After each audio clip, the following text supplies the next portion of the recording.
اللہ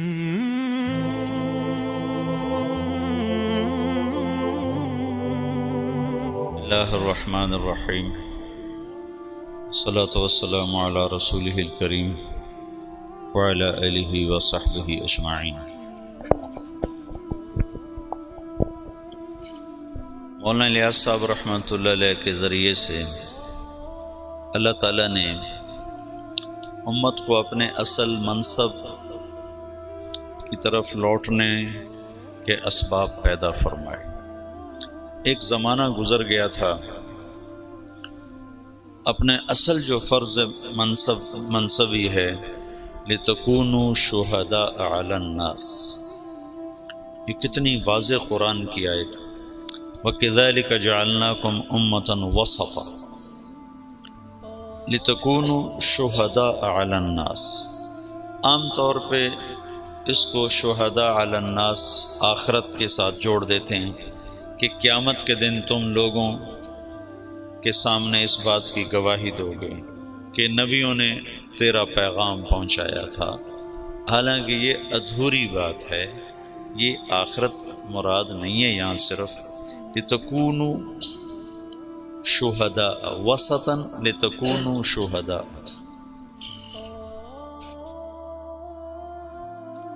وسط بمعنی واسطہ میں نے ترجمہ تمہیں بتایا تھا، پھر تفسیر طبری میں وہ مل گیا۔ میں نے جبوتی میں یہ امتن وسطہ کو بمعنی واسطہ کہا کہ تم واسطہ ہو بین الناس و بین اللہ تعالی، جیسے انبیاء واسطہ تھے بین الناس و بین اللہ تعالی۔ وہ واسطہ کی کیا شکل ہے؟ شہادت علی الناس، کہ دنیا کے انسانوں کو جا کر بتانا کہ لا الہ الا اللہ میں کامیابی۔ تو اس پر ڈاکٹر فوزی ہیں قطر کے بڑے فاضل آدمی، انہوں نے مجھے کہا کہ یہ تم نے کہاں سے بیان کیا ہے؟ میں نے ان سے پوچھا لغت میں گنجائش ہے اس کی؟ کہنے لگے لغت میں تو بہت اچھی گنجائش ہے اور بہت خوبصورت ہے، لیکن چونکہ یہ قرآن ہے تو اس میں ایسی جرت نہیں کرنی چاہیے جب تک پیچھے سے کوئی اس کی تصدیق موجود نہ ہو۔ تو تم دیکھو اگر کسی تفسیر میں مل جائے تو یہ بہت اعلیٰ مطلب ہے، اگلے مضمون کے ساتھ اس کا جوڑ زیادہ ہے۔ پھر واپس آ کر میں نے سب سے قدیم تفسیر طبری کو دیکھا تو اس کے آخر میں یہ مطلب انہوں نے لیا ہے جو اس وقت میں نے بیان کیا کہ امت واسطہ ہو، ویسے تو ہے وسطہ عدلاً معتدل، افراط و تفریط جو یہود و نصارہ میں ہے اس سے مبرہ ہو۔ لیکن یہ مطلب بہت خوبصورت ہے کہ تم واسطہ ہو بین اللہ و بین الناس۔ وہ واسطہ کیسے ہو؟ شہادت علی الناس، لوگوں تک اللہ کا پیغام پہنچانا، گواہی دینا، قولوا لا الہ الا اللہ تفلحوا۔ اسی کی کڑی ہے پھر معاشر میں بھی یہ گواہی دینا کہ ہاں یا اللہ تیرے نبیوں نے سچ بات بتائی تھی۔ یہ بیچ میں ایک زمانہ گزرا جس میں یہ سبق محو ہو گیا۔ دعوت حق اور باطل دونوں کے ساتھ، دونوں کی تاریخ اتنی پرانی ہے جتنی انسان کی پرانی ہے۔ آدم علیہ السلام اترے، ساتھ شیطان بھی اترا، شیطان نے بھی دعوت دی اور آدم علیہ السلام نے بھی دعوت دی۔ دونوں کی دعوت، بلکہ اس سے پہلے وحی ہے، میں نے کئی دفعہ یہ مضمون بیان بھی کیا ہے کہ شیاطین کی بھی وحی ہے، وَإِنَّ الشَّيَاطِينَ لَيُوحُونَ إِلَىٰ أَوْلِيَائِهِمْ، پھر ان کی وحی کی حیثیت ہے یوحی بعضهم إِلَىٰ بَعْضٍ زُخْرُفَ الْقَوْلِ غُرُورًا، اور اللہ تعالیٰ کی وحی ہے اِنَّا أَوْحَيْنَا إِلَيْكَ كَمَا أَوْحَيْنَا إِلَىٰ نُوحٍ وَالنَّبِيِّينَ مِن بَعْدِهِ، اس وحی کی کیفیت ہے بالحق انزلناہ بالحق نزل۔ شیطان کی وحی ہے زخرف القول غرورا، اور اللہ کی وحی ہے بالحق انزلناہ بالحق نزل۔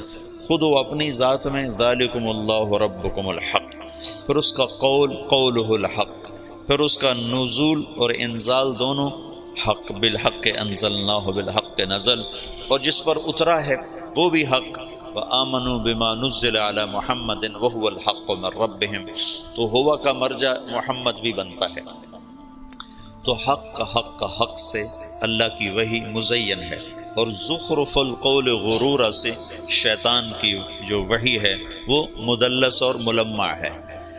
تو شیطان وحی سے شروع کرتا ہے، انبیاء اللہ بھی وحی سے شروع کرتا ہے، پھر شیطان داعی بن کے آتا ہے الا ان دعوتکم فاستجبتم لی، اور انبیاء بھی داعی بن کر آتے ہیں رب انی دعوت قومی لیلا و نہارا۔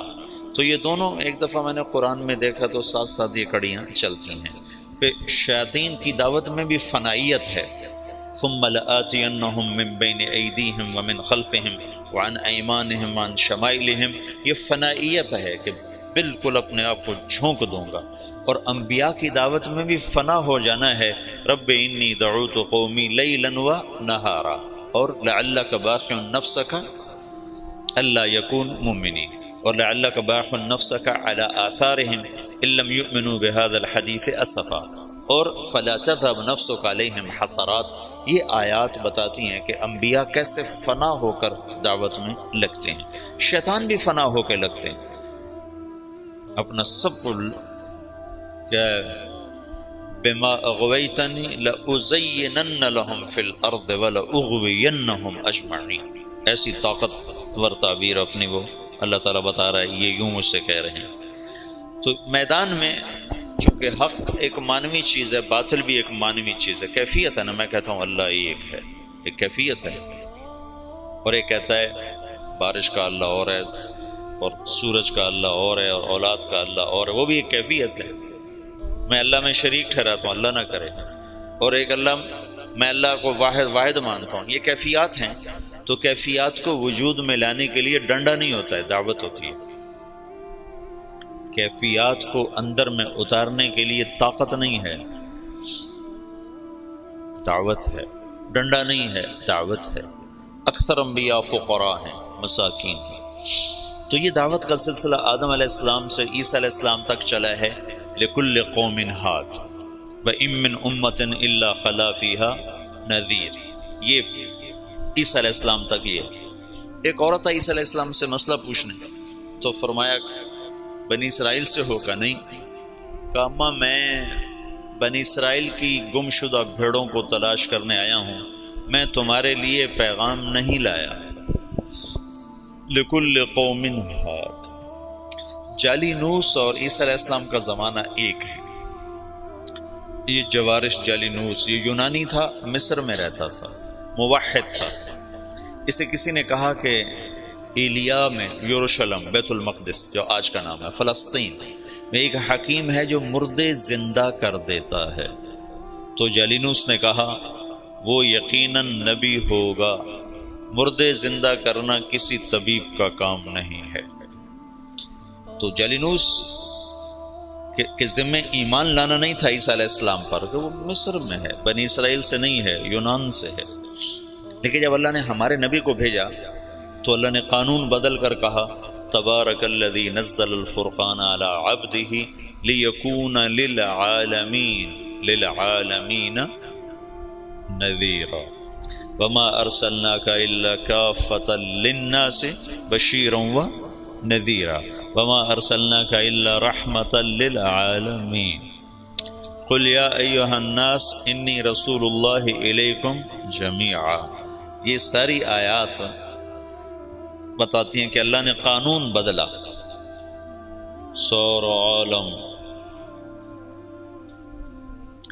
اس لحاظ سے تو کسی بڑے طاقتور، لولا نزل هذا القرآن على رجل من القريتين عظیم، جو کہا تھا مکے والوں نے، آپ ملک شام میں پیدا ہوتے یا ایران میں پیدا ہوتے، یا تمدن ہے، تہذیب ہے، قوت ہے، کسی بادشاہ کے بیٹے بن کر پیدا ہوتے تاکہ بچپن سے قوت اور طاقت ہوتی۔ یتیمی کی انتہا، ماں 6 برس کی عمر میں گئی، باپ دیکھا ہی کوئی نہیں، 8 سال کی عمر میں دادے کو بھی اٹھا لیا، اور 8 سال کی عمر میں فقر کی وجہ سے بکریاں چرانا پیشہ بنا۔ لوگ دیکھتے تھے کہ آپ پہاڑوں سے بکریوں کو لے کے اتر رہے ہوتے تھے، نہ سر پہ کپڑا ہوتا تھا نہ پاؤں میں جوتا ہوتا تھا، ایسا فقر تھا۔ ابو طالب کے فقر کی وجہ سے بکریاں چرا، اور یہ آنے والے وقت کے سارے عالم کے نبی ہیں۔ تو اللہ تعالیٰ ابراہیم علیہ السلام کی دعا کو اب پورا فرما رہا ہے، ایک امت مسلمہ پیدا کر رہا ہے، ایک ان میں رسول کا، وَابْعَثْ فِيهِمْ رَسُولًا، وہ رسول بھی آ رہا ہے اب اور امت بھی آ رہی۔ اس امت کو اللہ تعالیٰ نے ایسی جگہ رکھا جہاں کوئی اور آ کے ان کے مزاج کو خراب نہ کرے، ان کی صفات کو خراب نہ کرے، ان کی زبان کو خراب نہ کرے، ان کی طبع جو فطرت ہے اسے خراب نہ کرے۔ ایک ہے بگاڑ، وہ ایسا تھا جیسے ہیرے کے اوپر مٹی آ جائے۔ 4000 سال کسی تہذیب کو اندر نہیں جانے دیا۔ سعودی عرب دنیا کا واحد ملک ہے جس میں دریا کوئی نہیں، یہ واحد ملک ہے اکیلا، پوری دنیا کے نقشے میں یہ واحد ملک ہے جس میں دریا کوئی نہیں، ورنہ ہر ملک میں دریا ہے۔ جو ملک اتنا، ویسے تو اب اتنے سے جزیرے کو بھی ملک کہتے ہیں، مالدیپ کو بھی ملک کہتے ہیں، جن کا سب سے بڑا جزیرہ ٹوٹل 11 میل کا ہے، 11 کلومیٹر کا ہے، جو ان کا مالے دارالحکومت ہے اس کا نام ہے مالے، تو اس کا ٹوٹل رقبہ 11 کلومیٹر ہے، 11 کلومیٹر اس میں ختم ہو جاتا ہے۔ اور اس کے دائیں بائیں چھوٹے چھوٹے اور جزیرے ہیں، کوئی 2500 کے قریب، کوئی آدھے کلومیٹر کا، کوئی 1 کلومیٹر کا۔ ملک جسے ملک کہتے ہیں اس میں صرف سعودی عرب ایسا ملک ہے جس میں دریا کوئی، اور یہ جزیرۃ العرب ہے، یہ واحد جزیرۃ العرب ہے جس میں بارش نہیں ہوتی۔ جزیرۃ العرب کا مطلب اس کے 3 طرف سمندر ہے، 3 طرف۔ جس ملک کے 3 طرف سمندر ہو وہ مسلسل بارشوں کی زد میں ہوتی، مسلسل۔ تو آپ سعودی عرب کا نقشہ اٹھا کر دیکھو تو خلیج عقبہ، بحیرہ احمر اور نیچے بحیرہ عرب، اور 3 طرف کے سمندر کے باوجود سعودی عرب میں سال سال گزر جاتا ہے، بارش کا قطرہ نہیں گرتا۔ بیچارے حرمین والے استسقاء پڑھ رہے ہوتے ہیں اور نماز کے اندر دعا مانگ رہے ہوتے ہیں۔ وہ میں نے یہ دیکھا جب بھی میں گیا ہوں حرم میں اور انہوں نے دعا کے لیے ہاتھ اٹھائے ہیں بارش کی، تو اللہ نے بارش ضرور کی۔ اچھا، یہاں بارش کیوں نہیں ہوتی؟ 3 طرف سے سمندر ہو اور بارش نہ ہو، یہ کیا چکر ہے؟ تو اللہ تعالیٰ نے سعودی عرب کے پہاڑوں کو اس طرح رکھا ہے ترتیب کے ساتھ کہ مونسون ہواؤں کے لیے وہ رکاوٹ بن گئے ہیں، ہواؤں کے لیے رکاوٹ بن گئی۔ پہاڑوں والجبال ارساہا، پہاڑ کوئی عربوں نے تو نہیں لگائے تھے، اللہ نے ان کو اس ترتیب سے لگایا ہے۔ جو ارضیات کے ماہر ہیں، جیولوجی جس کو کہتے ہیں، جو ارضیات کے ماہر ہیں وہ یہ کہتے ہیں کہ یہ عجب بات ہے، جزیرہ ہے، 3 طرف سے سمندر ہے، اوپر جا کر اتنا سا ٹکڑا اردن کے ساتھ ملتا ہے خشکی والا، یوں سمندر جاتا ہے عراق کے ساتھ جا کر، اس طرف سے جاتا ہے، اس طرف سے جاتا ہے، اور پھر بارش نہیں ہوتی کہ پہاڑ اللہ نے اس طرح لگائے ہیں کہ مونسون ہواؤں کے لیے پہاڑ رکاوٹ بن گئے، تو ہواؤں کا رخ پھیر دیتے ہیں پہاڑ۔ سبحان اللہ، یہ بارش کوئی نہیں، دریا کوئی نہیں، کیوں کہ یہ سرسبز نہ رہے، کیوں کہ اس میں غیروں کو طمع اور لالچ نہ رہے کہ یہ ہم نے فتح کرنا ہے۔ وہ تیمور تھا نا کم بخت، مجھے کسی بادشاہ پہ اتنا غصہ نہیں آتا جتنا تیمور پہ آتا ہے۔ مسلمانوں میں ایسا لنگڑا تھا کم بخت وہ کہ مسلمان ہی ذبح کرتا رہا لوٹ مار کے لیے۔ تو کسی نے اس کو کہا ہندوستان میں بڑا خزانہ ہے، تو ہندوستان کتنے ہزاروں میل دور سمرقند سے اور پورا لشکر لے کر دلی پہ چڑھ گیا اور لاکھوں انسان ذبح کر دیے اور خزانہ لوٹ کے لے گیا۔ غیروں کو طمع نہ ہو کہ کوئی اور قوم اس میں آئے اور ان کے ساتھ رہنا شروع کرے اور ان کے مزاج خراب ہو جائیں، اور ان کے اپنی اصل فطرت اور ان کی جو عادت ہے اور جو ابراہیم نے جو بیج بویا ہے اس میں کوئی اور پیوند نہ لگ جائے۔ اس لیے اللہ نے بارش نہیں رکھی، سرسبز نہیں رکھا، فقر۔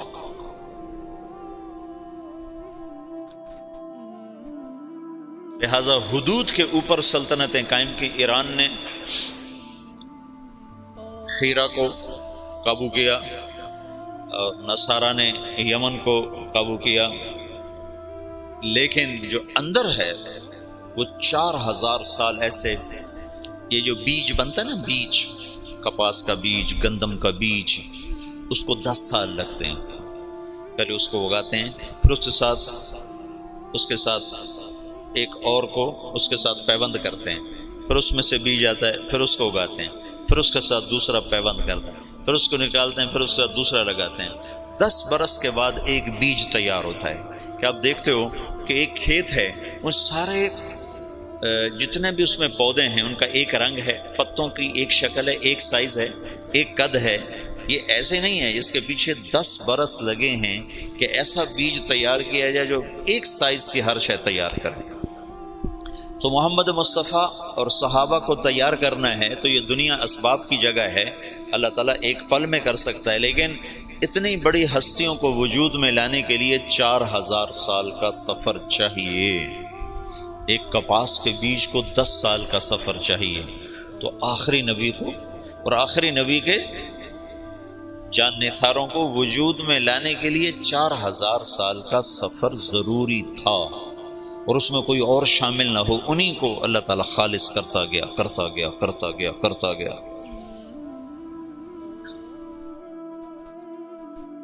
اور پھر جا کر اللہ تعالیٰ نے محمد بن عبداللہ صلی اللہ تعالی علیہ وسلم کو وجود بخش اور کہا اٹھ قم فانذر وربک فکبر وثیابک فطہر والرجز فہجر ولا تمنن تستکثر ولربک فاصبر۔ اور دوسرا قم کہا قم اللیل الا قلیلا نصفہ او انقص منہ قلیلا او زد علیہ ورتل القرآن ترتیلا۔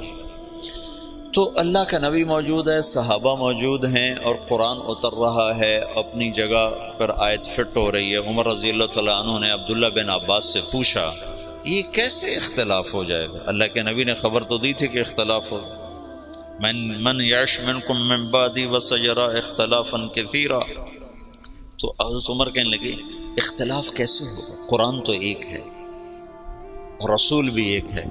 تو عبداللہ بن عباس نے کہا اختلاف ایسے ہوگا کہ آج قرآن اتر رہا ہے اور ہم دیکھ رہے ہیں یہاں اترا، اس موقع پر اترا، اس وجہ سے اترا۔ بعد میں آنے والی جو نسل ہوگی وہ قرآن ان کے سامنے ہوگا، اترنے کی جگہ ان کے سامنے نہیں ہوگی، تو اس آیت کو یہاں فٹ کریں گے، وہ اس آیت کو یہاں فٹ کریں گے، اس سے ان میں ٹکر ہو جائے گی۔ تو عمر رضی اللہ تعالیٰ عنہ نے آہ بھرے کہ آئے ہائے ہاں یہ ہو جائے گا۔ تو اللہ کے نبی ایک ماحول بنا رہے ہیں، ہر آدمی سمجھ رہا ہے کہ میں دعوت کے لیے پیدا ہوا ہوں، دعوت دینا میرا کام ہے، میرا منصب نہ ملک ہے نہ مال ہے، میں پوری دنیا کے انسانوں کو اللہ کا پیغام پہنچانے کے لیے دنیا میں آیا ہوں۔ یہ رسول بھی اس لیے آیا ہے کہ پوری دنیا کے انسانوں تک اللہ کا پیغام پہنچے۔ دعوت میں تقریر نہیں ہے لمبی، آپ اسلم تسلم دیکھتے نہیں ہو۔ اللہ کے نبی کے خطوط کتنے مختصر، اللہ کے نبی کے خطبے کتنے مختصر۔ واعظ و نصیحت کی زبان لمبی ہے، دعوت کی زبان مختصر ہے۔ ہاں دعوت کا درد بڑا لمبا ہے، دعوت کی تڑپ بڑی بے قرار کرنے والی ہے۔ اس بے قراری میں بھی ایک اللہ تعالیٰ نے مزہ رکھا ہے، وہ مزہ دیا تڑپ نے کہ یہ آرزو ہے میری، میرے دونوں پہلوؤں میں دل بے قرار ہوتا۔ اس کی بھی ایک تڑپ ہوتی ہے، اس تڑپ کا نام تبلیغ ہے۔ مولانا الیاس صاحب سے تبلیغ کا کام لیا جا رہا ہے۔ خطابت کے میدان میں عطاء اللہ شاہ بخاری شاہ سوار ہے، عشاء کے بعد کھڑا ہوتا ہے اور فجر کی اذان ہوتی ہے اور مجمع نہ سوتا ہے نہ اٹھتا ہے۔ ایسے خطیب ابو الکلام آزاد ہیں جو الفاظ کا جادو کر دیتے ہیں مجمع کو، اور الفاظ کے سحر میں لوگ کھو جاتے ہیں۔ حبیب الرحمن لدھیانوی ہیں، عزیز الرحمن سیوہاروی ہیں، یہ اس زمانے کے بڑے خطبات۔ اور کس سے تبلیغ کا کام لیا جا رہا ہے؟ محمد الیاس بن محمد اسماعیل، جن کی زبان میں اتنی لکنت ہے کہ مولانا عبید اللہ صاحب رحمۃ اللہ علیہ نے مجھ سے کہا، عبید اللہ صاحب تھے نظام الدین، کہ بیان میں ایک لفظ کو 18 دفعہ کہنے کی کوشش کی، 18 دفعہ نہیں کہہ سکے، چھوڑ دو، اتنی لکنت اور بے ترتیب بات میں ترتیب کوئی نہیں، آگے کا پیچھے، پیچھے کا آگے، اور الفاظ بڑے مشکل۔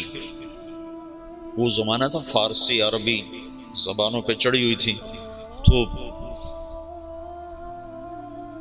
عبداللہ صاحب فرمایا کرتے ہیں کہ بیان کر رہے ہیں ایک معنی پیش آ گیا، یعنی کہ ایک حادث پیش آ گیا، یعنی کہ ایک عائق پیش آ گیا، ہر لفظ پہلے سے زیادہ پیچیدہ۔ یہ مولانا الیاس صاحب کے بیان کی مثال دیا کرتے ہیں حاجی عبداللہ صاحب، پیچیدہ بات۔ ایک میں باتی اٹھا، باہر نکلا تو آگے مولانا ابوالحسن علی ندوی رحمۃ اللہ علیہ بیٹھے تھے، کہنے لگے میاں جی کچھ سمجھے یہ کیا کہہ رہے ہیں بابا جی؟ وہاں کو یقین کی بات کر رہو، یقین سمجھو، یقین اب کو یقین کی بات کر رہو، کچھ اللہ پہ یقین۔ وہ کلمے کی دعوت بڑی دیتے تھے نا، اللہ سے ہوتا ہے مخلوق سے نہیں ہوتا، مخلوق اللہ کے بغیر کچھ نہیں کر سکتا۔ اس کو اجمالی طور پر چھوڑ گئے، مولانا یوسف صاحب نے اس کو کھولا۔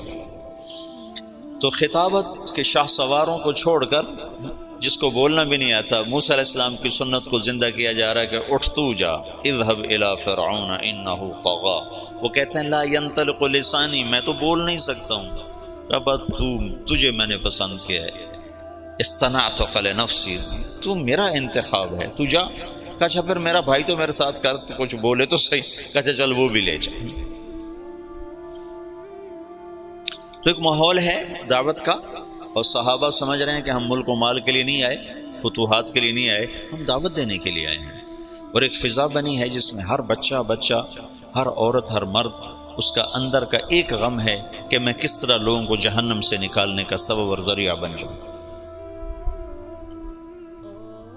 لہٰذا وہاں یہ سمجھنا نہیں پڑتا تھا کہ بھئی یہ کیا کام کر رہے ہیں، آتے ہی پتہ چل، جیسے یہاں کوئی آدمی آتا ہے کہتا ہاں بھئی یہاں پڑھائی ہو رہی، یہاں تعلیم ہو رہی۔ تو اللہ کے نبی نے دعوت کا ایک ماحول قائم کیا۔ ایسے علمی حلقے اللہ کے نبی کے زمانے میں نہیں لگے۔ پوچھنے یسألونک عن المحیض، یسألونک عن الیتامى، یسألونک عن المواقع، عن الاہلہ، یسألونک عن الانفال۔ پوچھنے پر محفل لگ جاتی تھی، لیکن آؤ بھائی میں تمہیں مسائل سکھاؤں، ایسا کچھ نہیں ہوتا تھا۔ ترغیب کے لیے مجالس قائم کی ہیں، مسائل سکھانے کے لیے پوچھنے پر، بن پوچھے نہیں ہے۔ تو علم کے لیے الگ خاص سے کوئی جماعت نہیں بٹھائی ہے، اپنے اپنے استعداد کے مطابق ہر آدمی لیتا چلا گیا ہے۔ جب آپ دنیا سے گئے ہیں تو آپ کیا کر گئے ہیں؟ ان اللہ بعثنی کافۃ للناس رحمۃ فأدوا عنی، اور اب حجۃ الوداع میں کہہ کر گئے ہیں فلیبلغ الشاہد الغائب، میرا پیغام غائبین تک پہنچانا میری امت کے ذمے ہے۔ اور دعا کر کے گئے ہیں نضر اللہ امرأ سمع مقالت فبعاها ثم اداها كما سمعها فرب مبلغ اوعى من سامع۔ اس کے بعد جب آپ 11 ہجری کو دنیا سے تشریف لے گئے ہیں اور صدیقی دور آیا ہے تو تمام صحابہ ہیں، اور آپ نے مجمل چھوڑا، متعین نہیں کیا۔ اس میں وہ کون سی کتاب ہے؟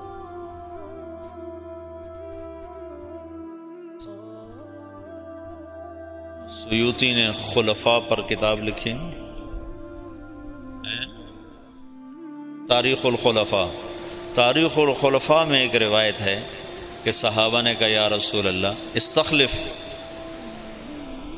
کسی کو آپ اپنا نائب متعین فرمائیں۔ کہا نہیں میں نہیں کروں گا، اگر میرے کرنے کے بعد تم اس کی نافرمانی کرو گے تو تم پہ اللہ کا عذاب آئے گا۔ یہ حکمت بتائی۔ دوسرا اللہ کی تقدیر پہ راضی ہونا، کہ اختلاف ہونا تھا تو اللہ کی تقدیر پہ راضی ہو کے چپ کر کے چلے گئے۔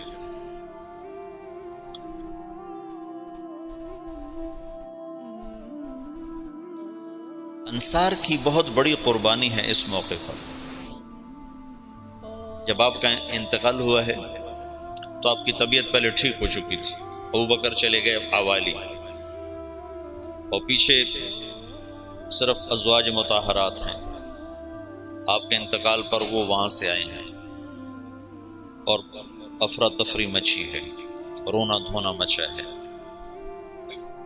مدینے میں انصار میں منافقین کی تعداد آپ کی وفات تک موجود رہی ہے، یہ تو معلوم ہے نا، اور وہ اللہ کے نبی کو پتہ تھا یا حضرت حذیفہ کو پتہ تھا، اور کسی کو نہیں پتہ تھا، اور ہوئی بات اثر کرتی ہے۔ مجھے تحقیق نہیں ہے لیکن میرا وجدان ہے، جو کچھ میں نے پڑھا بار بار، کہ وہ جو سقیفہ تو بنی ساعدہ کا قصہ ہوا، اس کے موجد منافق ہوں گے، تو کسی کو پتہ ہی نہیں ہے کہ یہ منافق ہے، یہ منافق ہے، تو ہر ایک کو مسلمان سمجھ رہے ہیں، تو انہوں نے یہ شوشہ چھوڑا ہوگا۔ پھر اس کے جیسے افق کے واقعے کو چلانے والا عبداللہ بن ابی، لیکن حسان بن ثابت اس میں پھنس گئے، اور مصطح بن اثال اس میں پھنس گئے، اور حمنہ بنت جحش رضی اللہ تعالیٰ عنہ، یہ تین مخلصین اس کی لپیٹ میں آ گئے، اور ان کو بعد میں حد لگی، منافقین کو چھوڑ دیا گیا۔ تو آپ کے انتقال کے بعد سارے لوگ مسجد میں جمع ہیں،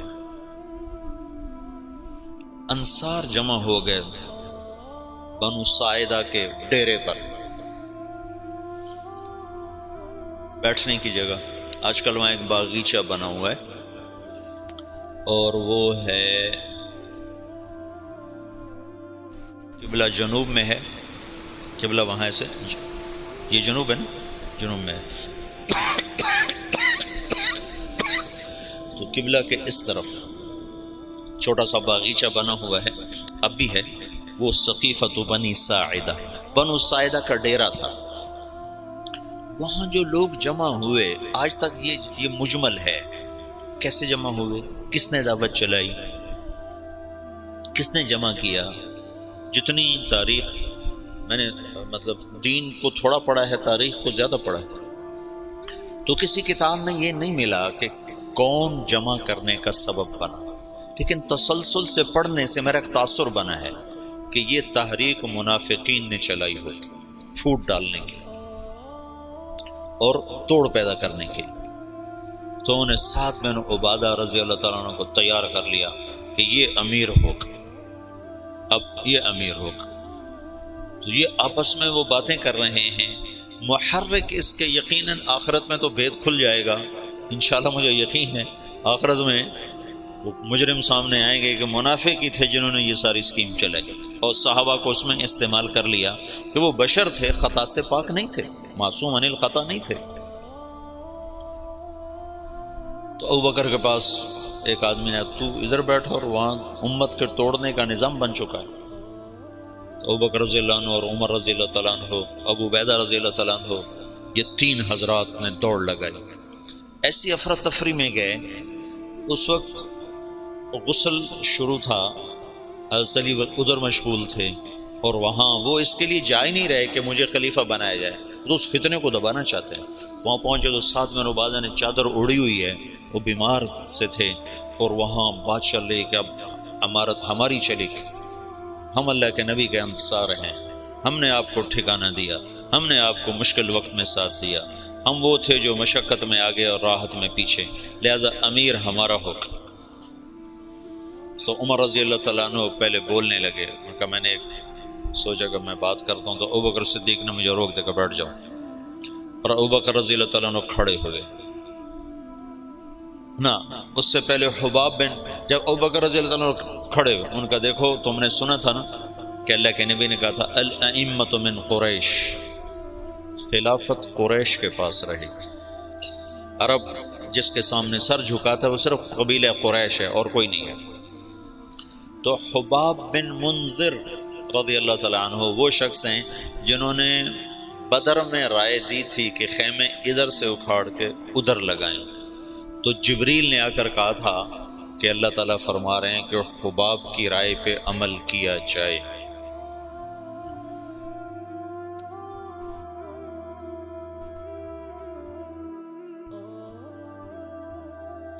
ہر انسان ہر وقت ایک حال پہ نہیں رہتا ہے، یا تو ایسی بڑی رائے دی کہ اللہ نے کہا کہ حباب کی رائے پہ عمل کیا جائے، یا ایسی رائے دی جو توڑ دینے والا نظام بن جائے۔ تو حباب بن منذر نے کہا میں تم سب کا فیصلہ کرتا ہوں، ایک امیر مہاجرین میں سے ہوگا، ایک انصار میں سے ہوگا۔ ایک تلوار، ایک میان میں دو تلواریں کہاں آئیں؟ تو ابوبکر رضی اللہ تعالیٰ عنہ ان کو سختی سے ڈانٹ دیا، بیٹھ جا، امت کی وحدت کو فرقت میں تبدیل نہ کر، کو ڈانٹ کے بٹھا دیا۔ پھر مختصر تقریر فرمائی کہ یہ امر اس وقت تک سلامت ہے جب تک امامت قریش کے پاس، تم ہمارے انصار ہو اور وزراء ہو، ہم تمہارے امراء ہیں، میری طرف سے یہ عمر حاضر ہے، ابو عبیدہ حاضر ہے، اس میں سے کسی کے ہاتھ پر بیعت کر۔ تو عمر رضی اللہ عنہ نے ایک دم کھڑے ہو کر کہا، جس کو اللہ کے رسول نے مصلی پہ کھڑا کیا وہی ہمارا خلیفہ ہے۔ نمازیں پڑھائی نے 17، تو حضرت عمر نے بیعت کی تیزی کے ساتھ، ابو عبیدہ نے اس کے پیچھے۔ پھر اللہ تعالیٰ کی غیبی مدد آئی، انصار کی یہ قربانی۔ زندگی میں ایک اصول سیکھو، اللہ تمہیں توفیق دے، مجھے توفیق دے، میں نے اس میں بہت نفع پایا، اپنی رائے سے پیچھے ہٹ جانا سیکھو۔ رائے پہ جمنا تو طبعی چیز ہے، رائے پہ اصرار تو فطری چیز ہے۔ بچہ بھی کہتا ہے میں نے ادھر جانا ہے، میں نے ادھر جانا ہے، ماں کہتے نہیں جانا تو وہ روتا ہے۔ اتنی چھوٹی عمر سے رائے کا اصرار شروع ہو جاتا ہے، تو رائے سے ہٹنا سیکھو بشاشت کے ساتھ۔ جب رائے کے خلاف ہوتا نا تو دل تنگ پڑ جاتا ہے اور طبیعت بجھ جاتی ہے۔ تو یہ ایک اللہ کی طرف سے سبق تھا۔ انفرادی سطح پر آگے آیا خالد بن ولید کا قصہ، اور اجتماعی سطح پر آیا انصار مدینہ کی طرف سے۔ اجتماعی سطح پر انصار مدینہ ایک دم پیچھے ہٹا اپنی رائے سے بشاشت کے ساتھ، امت بن کے۔ اگر وہ نہ ہٹتے تو پہلے دن ہی توڑ تھا، اگر وہ ہٹتے اور دل ان کے ساتھ نہ ہوتے تو بھی توڑ تھا۔ وہ ہٹے بھی صحیح اور دل بھی کھول دیے، سینے کھول دیے۔ تم چلے میں جاتے ہو، یہ سال والے سال میں جائیں گے، یہ صرف چلے اور سال کی بات نہیں، تم گھر میں ہوتے ہو، مدرسے میں ہوتے ہو، رائے کا اختلاف ہوتا ہے، تو اپنی رائے دینا بھی سیکھو، اپنی رائے کے خلاف ہونا بھی سیکھو، اور اپنی رائے کے سے ہٹ جانا بھی سیکھو۔ یہ رائے دینے سے زیادہ مشکل کام ہے، اور میں نے ہٹنے میں بڑے نفع دیکھے، بڑے نفع دیکھے، بڑے نفع دیکھے۔ مجھے تو 22 سال ہو گئے ہٹتے ہوئے اور پیچھے ہوتے ہوئے، لیکن میں نے کبھی نقصان نہیں دیکھا۔ اجتماعی سطح پر انصار مدینہ اور انفرادی سطح پر خالد بن ولید، یہ بھی دنیا کی تاریخ کا منفرد واقعہ ہے کہ جرموک کی جنگ میں سالار کے سر کے اوپر جھنڈا ہے اور حضرت عمر کا خط آتا ہے کہ خالد کو معزول کر دیا جائے اور ابو عبیدہ کو امیر بنا دیا جائے، اور وہ کہتے ہیں تم گواہ رہو، میں آج کے بعد کوئی منصب قبول نہ کروں گا اور پہلے سے زیادہ محنت کر کے دکھاؤں گا، اور اگر میں عمر کے لیے لڑتا تو آج میں گھر چلا جاتا، تو میں اللہ کے لیے کر رہا ہوں، تم گواہ رہو۔ خالد بن ولید پہلے انتقال کر گئے، عمر رضی اللہ عنہ بعد میں فوت۔ خالد بن ولید نے 60 سال بھی پورے نہیں کیے، 58-59 سال کی عمر میں انتقال فرما گئے تھے۔ تو عمر رضی اللہ تعالیٰ عنہ بعد میں نے ایک کتاب میں پڑھا، مجھے اب نہ کتاب یاد ہے نہ زمانہ یاد ہے، لیکن مضمون یاد ہے کہ عمر رضی اللہ عنہ نے فرمایا میں نے خالد کو سمجھنے میں خطا کھائی، میں نے خالد کو سمجھنے میں خطا کھائی، لیکن یہ ضروری تھا،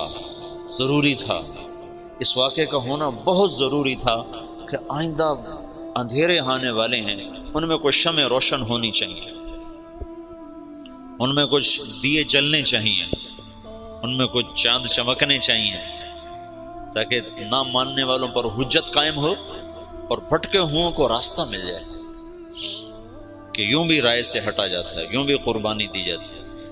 میں نے کہا ادھر تو یہ جماعت کے امیر نہیں ہوتا، امیر یہ جماعت کا، جس نے صرف اتنا ہی کرنا ہوتا، بیان کون کرے، تشکیل کون کرے، تعلیم کون کرے، گاڑی پہ چلیں کہ بس پہ چلیں، اتنا ہی ہوتا ہے۔ اس کو ہٹا دو تو وہ تگنی کا ناچ نچا دیتا ہے پوری جماعت کا کہ مجھے ہٹانے والے ہیں کون۔ یہ دو عجب واقع ہوئے ہیں اس میں، عجب۔ تو انصار مدینہ ہٹ گئے، سعد بن عبادہ کی بات بیچ میں رہ گئی اور ابوبکر رضی اللہ عنہ کے ہاتھ پر بیعت ہو گئی، اور وہ جو ایک وحدت تھی وہ اللہ نے دوبارہ قائم فرما دی، اور ابوبکر رضی اللہ تعالیٰ عنہ خلیفۃ الرسول کا لقب پا کر مسند رسول پر بیٹھے، یا خلیفۃ رسول اللہ۔ امیر المومنین نہیں کہا جاتا تھا، یا خلیفۃ رسول اللہ۔ جب آئے عمر رضی اللہ عنہ تو ان کو کہا جاتا یا خلیفۃ رسول اللہ۔ وہ کہتے یار یہ بڑا بھاری لفظ ہے، کوئی مختصر لفظ تلاش کرو۔ تو کسی کو سمجھ میں نہیں آ رہا تھا کہ مختصر لفظ کیا ہونا چاہیے، تو یا خلیفۃ رسول اللہ کی بات چلتی تھی۔ تو ایک دفعہ ایک بدوؤں کا وفد آیا، عمر بن عاص رضی اللہ تعالیٰ عنہ بیٹھے تھے برآمدے میں مسجد کے، تو آ کر کہنے لگے این امیر المومنین۔ انہیں اپنی بدوانہ فصاحت میں کہا این امیر المؤمنین، تو عمر بن عاص رضی اللہ عنہ نے چھلانگ لگائی، وہ سیدھے گئے حضرت عمر کے دروازہ پھلانگ کر کہنے لگے السلام علیکہ یا امیر المؤمنین۔ تو حضرت عمر نے درا اٹھا کہا تو یہ کہہ نہیں سکتا، کسی اور نے کہا ہے، یہ تیری فصاحت نہیں ہے، یہ کوئی اور ہے، بتا تجھے کس نے سکھایا؟ انہوں نے کہا وہ باہر بدوؤں کا وفد آیا ہے، انہوں نے کہا این امیر المؤمنین، کہ بس آج کے بعد یہی میرے لیے مناسب ہوگا۔ تو پھر امیر المؤمنین چلا 1924 تک، جب خلافت عثمانیہ ختم ہوئی 1924 میں، تو تب جا کر یہ لقب ختم۔ خلافت عثمانیہ ہے ترکوں کی، جو انہوں نے مصر سے سلطان سلیم تھا محمد فاتح کا بیٹا، پہلے ترک بادشاہوں کا رخ تھا یورپ کی طرف، سلطان سلیم نے رخ کیا مشرقی علاقوں کی طرف، مصر فتح کیا۔ مصر میں بڑی خوبصورت حکومت تھی، مملوک ممالک بحریہ، ترکی تھے، لیکن وہ بنو عباس کو برکت کے طور پر خلیفہ بناتے تھے، طاقت ساری ان کے پاس، اور ان کا تبرک کا نام تھا خلیفہ امیر المومنین، اس کو کہا جاتا تھا۔ تو پھر سلطان سلیم نے وہ کٹ پتلی سلطنت خلافت کی ختم کی، اور خلافت کا وہ ایک آبا وہ اور سب کچھ لے کر استنبول آیا، اور یہاں پھر امیر المومنین ترکوں میں منتقل ہو۔ پھر مصطفیٰ اتا ترک نے جب پہلی جنگ عظیم کے بعد اسے ختم کیا، آخری جو خلیفہ تھا وہ سلطان عبد الحمید تھا، اور عبد الحمید کے باپ عبد المجید نے یہ مسجد نبوی بنائی اور حرم بنایا، جو پرانا اب تو پرانا ہو گیا، لیکن اس وقت کے لحاظ سے یہ بہت بڑا حرم تھا مسجد نبوی کا اور مکے کا۔ خلافت صدیقی کا جو پہلا سال ہے وہ فتنوں کی نظر ہو گیا کہ لوگ مرتد ہو گئے، عرب مرتد ہو گئے، پھر ان کو واپس لانے میں ایک وقت لگا۔ پھر ایک سال کے بعد ابوبکر رضی اللہ تعالیٰ عنہ نے کبھی اللہ کے نبی نے ہمیں ذمہ کیا تھا کہ میرا پیغام آگے پہنچاؤ، تو اب تم لوگ نکلو۔ تو انس تو اس میں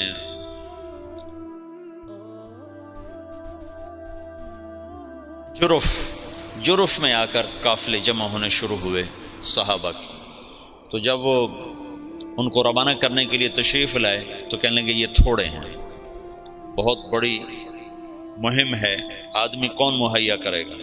تو انس رضی اللہ تعالیٰ نے کہا میں حاضر ہوں۔ تو انہیں سارے عرب کا چکر لگایا، تو پھر کوئی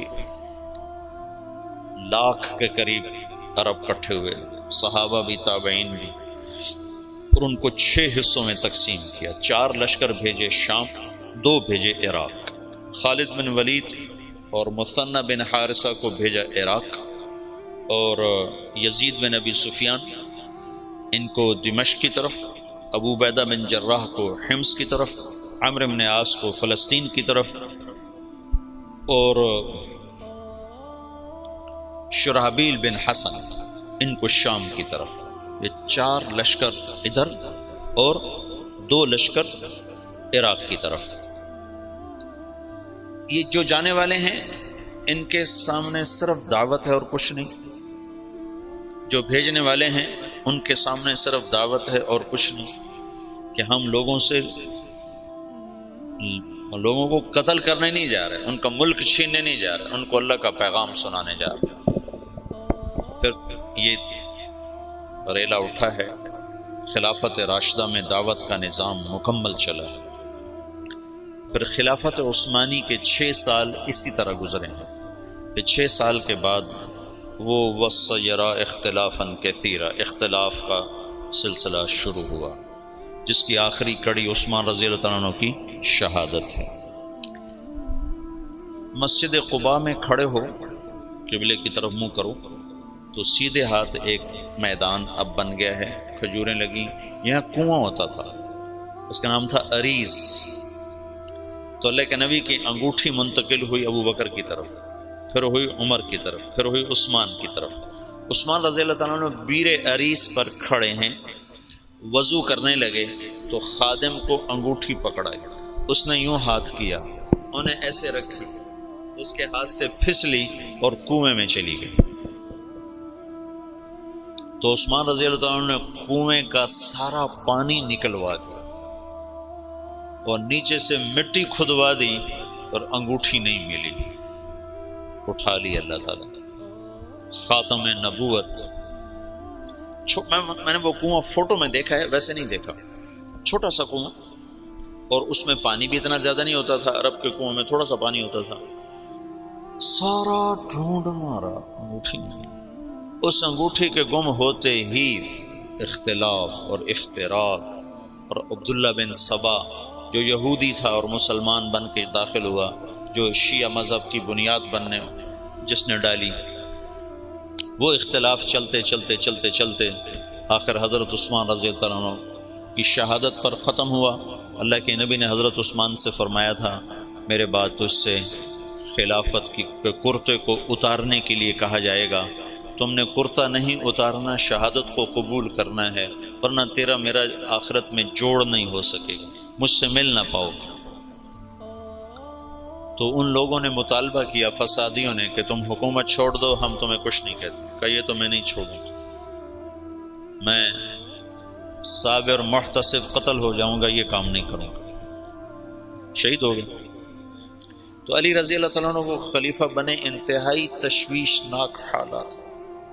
حضرت حسن آئے، کہنے کہ ابا خلافت قبول نہ کر ورنہ تیرے اوپر قتل عثمان لگ جائے گا۔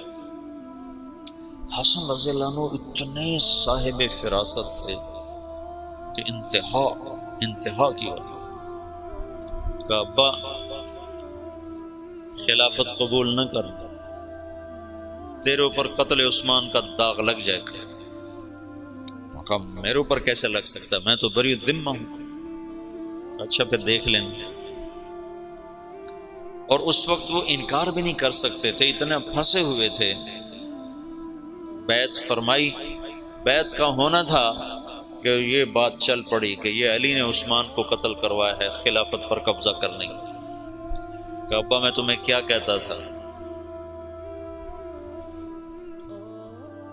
پھر جب خلیفہ بنے تو پھر آئے، کہنے لگے دیکھو کسی گورنر کو معزول نہ کرو، کسی کو بھی، عثمان کے بنائے ہوئے گورنر کسی کو معزول نہ کرو، اور خاص طور پر معاویہ بن ابی سفیان کو ہرگز معزول نہ کرنا، ورنہ وہ تیرے خلاف کھڑے ہو جائیں گے تلوار لے کر۔ جب تک تیری حکومت مضبوط نہ ہو جائے یہ کام نہ کرنا۔ لیکن حضرت علی رضی اللہ تعالیٰ عنہ بڑی بے بسی کی زندگی گزاری، یقین مانو۔ علی شاہ ولی اللہ تو حضرت علی رضی اللہ عنہ کو ابو بکر پر بھی فضیلت دینے کی طرف مائل ہو گئے تھے، اور جو پہلے محدثین کے راویوں میں آتا ہے نا فیہ التشیع، وہ شیعہ یہ نہیں جو آج کا شیعہ، وہ شیعہ یہ تھا کہ بہت سے بڑے بڑے علماء نے حضرت علی کو فضیلت دی ہے۔ کیوں جی؟ ابن ابی شیبہ، اچھا ہاں، عبد الرزاق جو مصنف عبد الرزاق جو مشہور کتاب ہے، تو ایسے بہت سے بڑے بڑے علماء نے حضرت علی کو فضیلت دی ہے باقی تین پر، جو ان پر دکھ گزرے ہیں، جو درد بری کہانی ہے، عجب داستان۔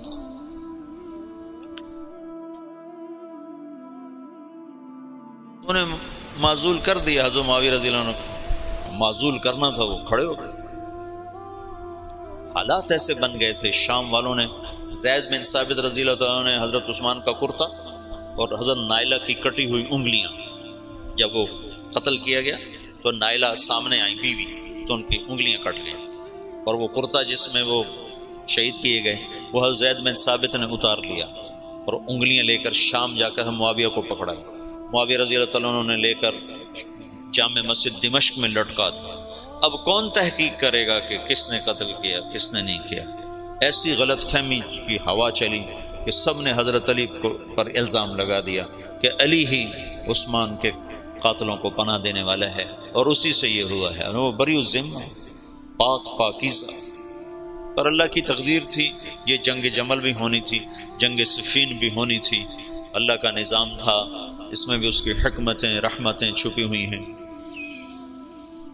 تو حالات ایک دم وہ جو دعوت کا ریلا تھا وہ آپس کے ٹکراؤ کی طرف چلا گیا، اور دعوت کے کام کو پہلا جھٹکا لگا ہے 26 سال کے بعد۔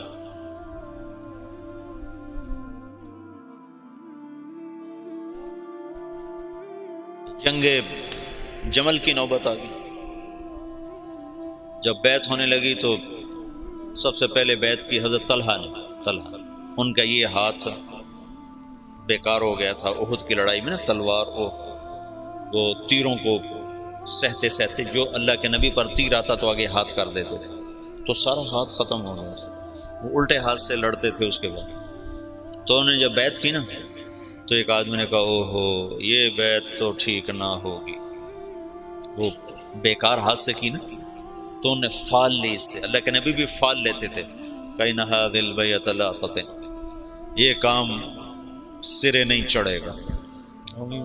4 سال دکھ سہتے سہتے آخر شہید ہو، اتنے دکھی ہو گئے تھے آخری دنوں میں حضرت علی کہ اپنی یوں داڑھی پکڑ کے کہتے تو کب رنگین ہو، تو کب رنگین ہو، کیونکہ اللہ کے نبی نے کہا تھا علی تو اس وقت تک نہیں مر سکتا جب تک تیری داڑھی تیرے خون سے رنگین نہ ہو جائے، تیرے سر کے خون سے رنگین نہ ہو جائے۔ اور صالح علیہ السلام کی اونٹنی کا قاتل اشقا تھا، میری امت کا اشقا وہ ہوگا جو تجھے قتل کرے گا۔ تو پھر ایسے داڑھی کو پکڑ کر کہتے تو کب رنگین ہو، پھر کہتے وہ اشقا کدھر ہے، وہ اشقا کدھر ہے، وہ آتا کیوں نہیں، وہ کدھر ہے؟ اتنے دکھی ہو گئے تھے، بے وفائی، لوگوں کی جفا۔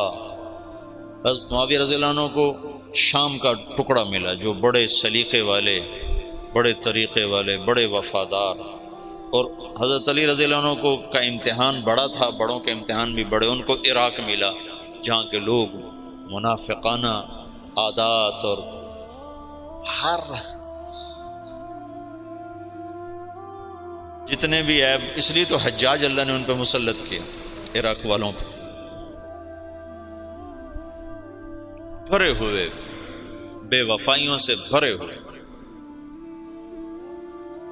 تو اس کا آخری نتیجہ حضرت علی کی شہادت پہ نکلا، جنگ جمل ہوئی جس میں حضرت طلحہ جیسے، حضرت زبیر جیسے شہید کر دیے۔ جب آپس میں ٹکرائے نا صلح ہو گئی، لیکن جو لوگ عبداللہ بن سبا کے ساتھی تھے، میں تمہیں تفصیل تو نہیں بتا رہا، صرف اشارے کر رہا ہوں، تبلیغ کا تھوڑا سا پس منظر بتانا چاہتا، دعوت کی تاریخ بتانا چاہتا کہ جب تم چھٹیوں میں جاؤ تو بشاشت سے جاؤ، ہمارے ڈنڈے کی وجہ سے نہ جاؤ۔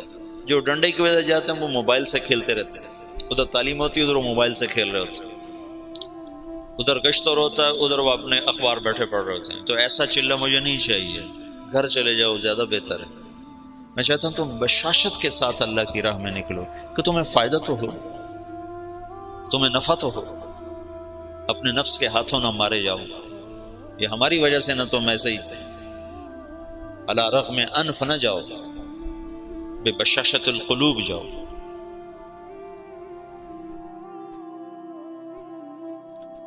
جب صلح ہو گئی تو رات کو انہوں نے طے کیا کہ آدھے ادھر حملہ کر دو، آدھے ادھر حملہ کر دو، جو بیچ میں فسادی تھی۔ تو تہجد کے وقت آدھے لوگوں نے حضرت علی پہ حملہ کر دیا، آدھوں نے حضرت زبیر، حضرت عائشہ کے لشکر پہ حملہ کر دیا، اور دونوں طرف شور مچا دیا۔ علی نے حملہ کر دیا، انہوں نے کہا زبیر نے حملہ کر دیا۔ تو علی کہنے لگے او ہو آئے ہائے۔ حضرت حسن جب نکلنے لگے نا اس کے لیے، عراق کے لیے، تو حضرت حسن نے کہا بابا مت نکلو، ورنہ تمہاری جنگ ہو جائے گی۔ کہا میرے ہوتے ہوئے کیسے ہوگی؟ کہا ہو جائے گی، دیکھ لینا، نہ جا، مدینہ نہ چھوڑ، مدینہ نہ چھوڑ۔ تقدیر غالب آئی۔ جب جنگ ہو گئی تو پھر حضرت حسن سے کہا بیٹا کاش میں تیری بات مان لیتا، اور ہائے کاش میں آج سے 20 سال پہلے مر گیا ہوتا اور یہ دن میں نہ دیکھتا۔ چھوڑ گئی جنگ۔ پھر جب تلواریں چنگاریاں برسانے لگیں تو حضرت علی نے زور سے آواز لگائی این زبیر بن العوام۔ زبیر نے کہا میں ہوں، کہ میرے سامنے آ۔ اللہ اکبر، 10 مبشرہ آمنے سامنے۔ تو کہا تمہیں وہ دن یاد ہے جب تو اور میں مسجد میں اکٹھے آئے تھے، ہاتھوں میں ہاتھ دیے، پکڑے ہوئے تھے، لیے ہوئے تھے، اور اللہ کے نبی نے تم سے پوچھا تھا تمہیں علی سے محبت ہے؟ تو تم نے کہا تھا ہے۔ تو اللہ کے نبی نے کہا تھا ایک دن آئے گا تو اس کے خلاف تلوار اٹھائے گا اور تو اس وقت حق پہ نہیں ہوگا۔ کہا یاد ہے؟ ہاں یاد آ گیا۔ کہا تو میرے خلاف تلوار اٹھاتا؟ ان تلوار ایسے ڈالی، گھوڑے کو واپس موڑ۔ تو عبداللہ بن زبیر وہ روح رواں تھے لشکر عائشہ کی، کدھر جاتے ہو؟ کہاں جا رہے ہو؟ کہا وہ علی نے مجھے ایک بات یاد دلا دیا، میں واپس جا رہا ہوں، میں نہیں لڑوں گا۔ کہا ہمیں جنگ میں جھونک کے خود واپس جا رہے ہو؟ کہا میرے سامنے حق آ چکا ہے، اب میں ہاتھ نہیں اٹھا سکتا۔ کہا پھر ہم تو نہیں پیچھے ہٹ سکتے، اب تو فیصلہ ہو کر ہی پیچھے ہٹیں گے۔ طلحہ رضی اللہ تعالیٰ عنہ کو بھی حضرت زبیر نے کہا زبیر طلحہ یہ بات یاد کر، اللہ کے نبی نے مجھے کہا تھا۔ انہوں نے بھی گھوڑے کو واپس موڑ لیا، لیکن ان کو تو ایک تیر لگا اور اس میں وہ گر کے شہید ہو گئے، اور زبیر رضی اللہ تعالیٰ عنہ وہاں سے نکل گئے۔ آگے ایک جگہ سوئے ہوئے تھے تو ابن جرموز نے سوتے سوتے ان کو قتل کر کے ان کا سر کاٹ کے حضرت علی کو آ کر پیش کیا۔ تو حضرت علی نے فرمایا زبیر کے قاتل کو جہنم کی بشارت ہو۔ اللہ کے نبی نے کہا تھا جو زبیر کو قتل کرے گا وہ جہنم کا ایندھن ہے، تو آپ نے کہا زبیر کے قاتل کو جہنم کی بشارت ہو۔ تو اللہ نے یوں سچ کیا کہ میں تیری خاطر تیرے سب سے بڑے دشمن کو قتل کر کے آیا اور تو مجھے دوزخ کی بشارتیں سناتا ہے، اور تلوار لے کر اپنے گلے پر پھیر دی، خودکشی کر کے مر گیا۔ جہنم سچ ہوگا۔ حضرت طلحہ کی لاش پہ گزرے حضرت علی تو ان کا ہاتھ پکڑ کے نہ یہ چوما اور رونے لگے کہ یہ وہ ہاتھ ہے جس نے اللہ کے نبی کے لیے احد میں ڈھال کا کام دیا تھا اور تیروں کو سہتے سہتے شل ہو گیا تھا۔ اور عبداللہ بنو زبہ نے حضرت عائشہ کے اونٹ کو گھیرے میں لیا ہوا تھا اور ایسے لوہے کی دیوار بن گئے تھے بنو زبہ کو تو حضرت عائشہ ہی بخشوا جائیں گے انشاءاللہ۔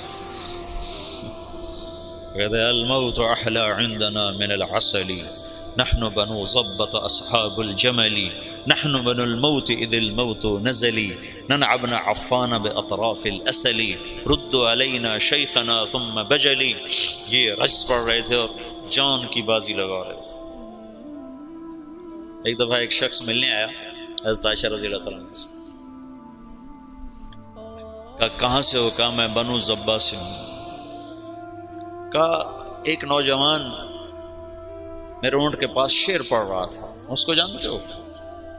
کون؟ کہا وہ تو خود تو پردے میں تھے۔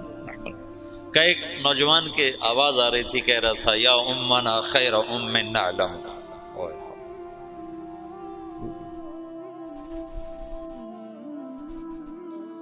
یا امنا خیر ام نعلم اما ترین کم شباب یکلم وتفتلی حامته والمعصم۔ تو وہ کہنے لگا جی وہ میرا سگا بھائی تھا۔ تو عائشہ روتے روتے روتے ساری چادر آنسوں سے تر کر دی۔ تو ایسے ایسے شاہ سوار اس دن شہید ہوئے جو اکیلے اکیلے ہزاروں پر بھاری تھے طرفین سے۔ آخر میں عبداللہ بن زبیر رضی اللہ تعالیٰ عنہ نے حضرت عائشہ کے اونٹ کو پکڑا پھر آخر تک وہ جمے، ورنہ جو آتا تھا وہ قتل ہو جاتا، یا وہ قتل ہو جاتا یا قاتل یا حملہ آور قتل ہو جاتا تھا۔ ایک دو بڑے شاہ سوار آمنے سامنے آئے، دونوں ایک ایک ہزار پر بھاری تھے، ایک ادھر ایک کے ہاتھ میں حضرت عائشہ کا اونٹ، دوسرا حضرت علی کی طرف سے، دونوں ایک دوسرے کے وار سے ایک وقت میں ختم ہو کے گر گئے۔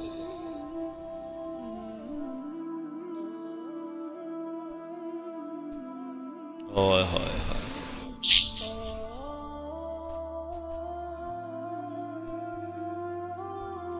پھر وہ آخر حضرت علی نے کہا اونٹ کو گراؤ ورنہ جنگ ختم نہیں ہوگی، اونٹ کو گراؤ۔ انہوں نے اونٹ پر وار کیے، اونٹ گرا۔ جو دور کے لوگ تھے انہوں نے وہ کو تحقیق پھر تھوڑے ہوتے ان کو، ہو حضرت اما عائشہ تو شہید ہو گئے، بس وہ ایسے دل برداشتہ ہوئے کہ پھر میدان چھوڑ دیا۔ تو حضرت علی نے فرمایا کوئی کسی کے پیچھے قتل کے لیے نہ بھاگے، مال غنیمت کے طور پر مال نہ لوٹا جائے۔ تو محمد بن ابو بکر حضرت عائشہ کے بھائی، اسماء بنت عمیس کے بیٹے، وہ حضرت علی کی طرف سے تھے، تو جب اونٹ گرا تو وہ بھاگ کر آئے، انہیں جلدی سے اندر ہاتھ ڈالا۔ تو بہن ہے کہ پتہ کرنے کے لیے کہ خیریت تو ہے، اما عائشہ کو تو نہیں پتا کہ یہ ہاتھ کون کس کا ہے، محرم ہے غیر محرم ہے، کون ہے حرم رسول کی طرف ہاتھ بڑھانے والا، اللہ اسے آگ میں جلا دے۔ وہ میں تیرا بھائی ہوں محمد کا ہو گیا۔ جب مصر پر حضرت معاویہ رضی اللہ عنہ نے چڑھائی کی تو اس وقت محمد بن ابی بکر یہ مصر کے گورنر تھے حضرت علی کی طرف سے، تو ان کو شکست ہوئی اور یہ بھاگے اور پھر پکڑے گئے۔ تو ان کا پیاس سے برا حال تھا، زبان نکل رہی تھی، کہنے کہ مجھے پہلے پانی پلاؤ پھر قتل کرنا۔ تو حضرت معاویہ کے لشکر کے امیر نے کہا عثمان کو تم نے پیاسا مارا، یہ حضرت عثمان کے قاتلوں میں شریک تھے۔ محمد بن ابی بکر آ کر ایسے داڑھی پکڑی، حضرت عثمان کی داڑھی کو یہاں سے پکڑ کے یوں جھٹکا دیا۔ تو انہوں نے کہا تیرا باپ تو اس داڑھی کی بڑی قدر کرتا تھا۔